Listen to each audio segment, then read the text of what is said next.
শেখ হাসিনা মনে করছিল কিয়ামত পর্যন্ত ক্ষমতায় থাকবে। শেখ হাসিনা পরনের কাপড়টা লইয়া কোনো মতে পলাইছে। লোকে তার একটা কাপড় লইতে পারে নাই। ভারতের সরকার তারে কিছু কাপড় চোপড় দিছে, এক কাপড়ে থাকন লাগতো।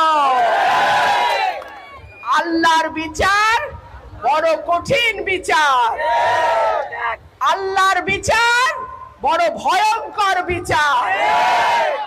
আমাদের লাখ লাখ ভাইয়ের উপরে যে নির্যাতন 15 বছরে হয়েছে, আল্লাহ সাক্ষী।